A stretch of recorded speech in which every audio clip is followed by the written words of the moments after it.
अस्सलाम वालेकुम everyone, welcome back to नाज किचन। तो कैसे हैं आप सब लोग? उम्मीद करती हूँ सब ठीक ठाक होंगे, खैरियत से होंगे और बहुत मज़े में होंगे। आज मैं आपके साथ बहुत ही ज़बरदस्त से खशखाश के सालन की रेसिपी शेयर करने वाली हूँ, जिसको इंग्लिश में पॉपी सीड्स भी कहते हैं। ये दिखने में तो बहुत ही छोटे दाने होते हैं, लेकिन कैल्शियम और आयरन से भरपूर होते हैं, जो आपकी हड्डियों के लिए बहुत ही ज़रूरी होता है। आप लोगों की अगर आँखें कमज़ोर है तो उसके लिए भी बेस्ट है, और अगर हेयर फॉल हो रहा है तो उसके लिए भी बेस्ट है। तो सर्दियाँ आने वाली हैं, सर्दियों में ये रेसिपी ज़रूर ट्राई कीजिएगा। तो चलिए रेसिपी को स्टार्ट करते हैं। यहाँ मैं 1 कप खशखाश ले रही हूँ, और इसको हम पानी डाल के और उसके बाद अच्छी तरह से मिक्स करके और इसको भिगो के रख देंगे।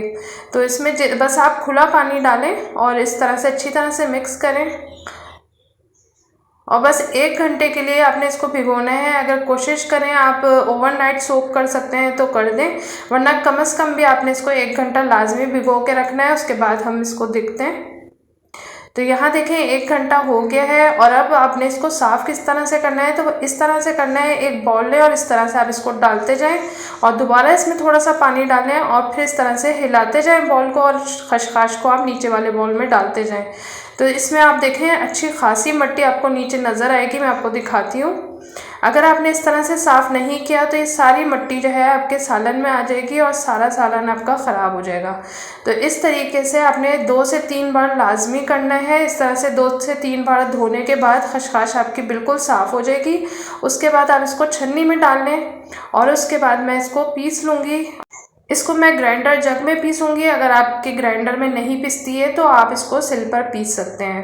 पानी कोशिश करें कम से कम डालें। और अब मैंने इसके अंदर ऑयल डाला है 1/2 कप, और यहाँ 2 मीडियम साइज़ की प्याज को मैंने देखें इस तरह से बारीक चॉप करके ऑयल में ऐड कर दिया है। इसको अच्छी तरह से मिक्स करेंगे, और हल्का सा सॉफ्ट करना है, इसमें कलर नहीं आना चाहिए। अब इसी के अंदर हमें साथ ही इसमें फ्रेश कड़ी पत्ता इसमें ऐड कर देंगे। इसकी बहुत अच्छी सी इसमें खुशबू आती है, लाजमी ऐड करिएगा। और इसको अच्छी तरह से मिक्स कर लेंगे, और बस हल्का सा सॉफ्ट होने का वेट करेंगे। अब सॉफ्ट हो गई है प्याज, तो इसके अंदर मैंने 1/2 टीस्पून सफ़ेद ज़ीरा ऐड कर दिया है। सफ़ेद ज़ीरा डाल के भी इसको हल्का सा फ्राई करेंगे, ताकि ज़ीरा भी हल्का सा फ्राई हो जाए।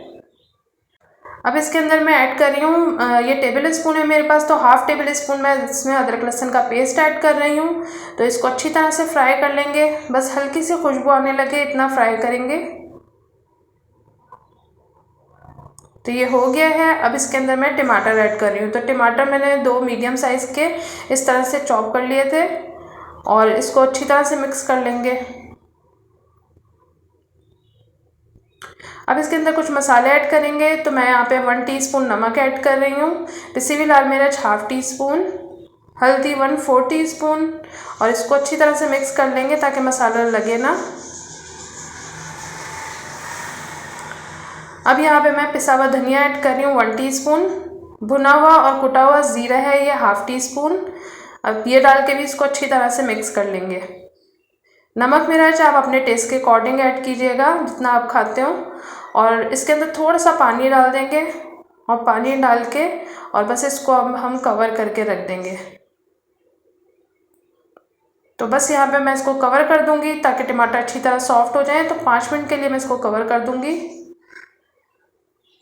तो यहाँ 5 मिनट हो गए हैं, और टमाटर बहुत अच्छे सॉफ्ट हो गए हैं। थोड़ा थोड़ा सा इस तरह से स्पैचुला से इसको मैश कर लें।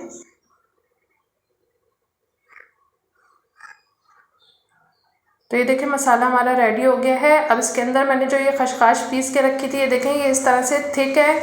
बहुत ज़्यादा पानी आपने इसमें डालना नहीं है, वरना ये जब आप इसको भुनाई करेंगे तो इस बहुत ज़्यादा छींटे उड़ेंगी। तो थोड़ा सा थिक आपने इसको इस तरह से पेस्ट बनाना है, और इस तरह से इसको डाल के अच्छी तरह से हम भून लेंगे। तो तेज़ आग का भी आपने करना है और इसको भूनना है। तो यहाँ ये देखें इस तरह से थिक सा इस तरह से इसका बैटर सा बन गया है।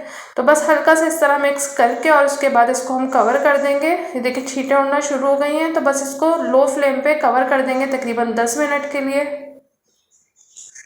तो यहाँ अभी 5 मिनट हुए हैं। इसको मैं दोबारा से खोल के और फिर दोबारा से हल्का सा मिक्स कर लूँगी, क्योंकि ये इसमें हमने पानी ऐड नहीं करा है तो ये नीचे से जल सकती है। तो इसलिए आप इसको पहले हल्का सा मिक्स कर लें, फिर दोबारा से 5 मिनट के लिए कवर कर दें। तो टोटल आपने इसको 10 मिनट पकाना है।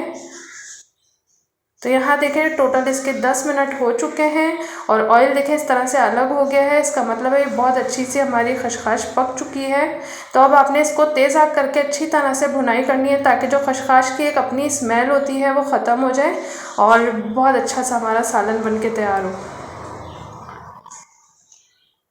तो ये देखें ये भुन गया है। अब इसके अंदर हम अंडे ऐड करेंगे। तो यहाँ पे ये देखें ऑयल आपको साइडों पे नज़र आ रहा होगा। इसकी जब भुनाई हो जाती है इस तरह से ऑयल साइडों पे आपको नज़र आएगा। फिर इसके बाद आप इन्हें इसके अंदर अंडे ऐड करने हैं। तो मैं यहाँ 2 अंडे ऐड कर रही हूँ। तो अगर आप चाहें तो 3 या 4 भी ऐड कर सकते हैं। इससे बहुत अच्छा फ्लेवर इसमें आता है और बच्चे बहुत शौक से खा लेंगे। ऐसा लगेगा जैसे अंडों का आप खागीना बनाते हैं या अंडों का ऑमलेट बनाते हैं, बिल्कुल उसी तरह का टेक्सचर इसका आएगा। तो आप इस तरह से अंडे डाल के बना सकते हैं, बच्चे इजीली खा लेंगे। अब इसकी अच्छी तरह से अंडों की आपने भुनाई करनी है वरना इसमें एग की स्मेल आएगी आपको। तो अच्छी तरह से 3-4 मिनट भुनाई करने के बाद उसके बाद इसमें हरा धनिया और हरी मिर्च डाल के इसको अच्छी तरह से आप मिक्स कर लें।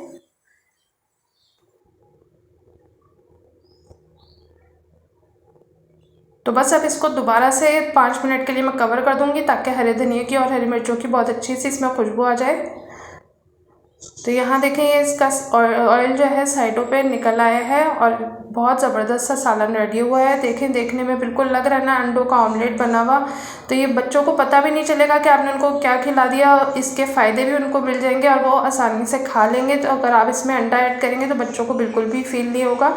तो आप इसमें इस तरह से करके बना सकते हैं।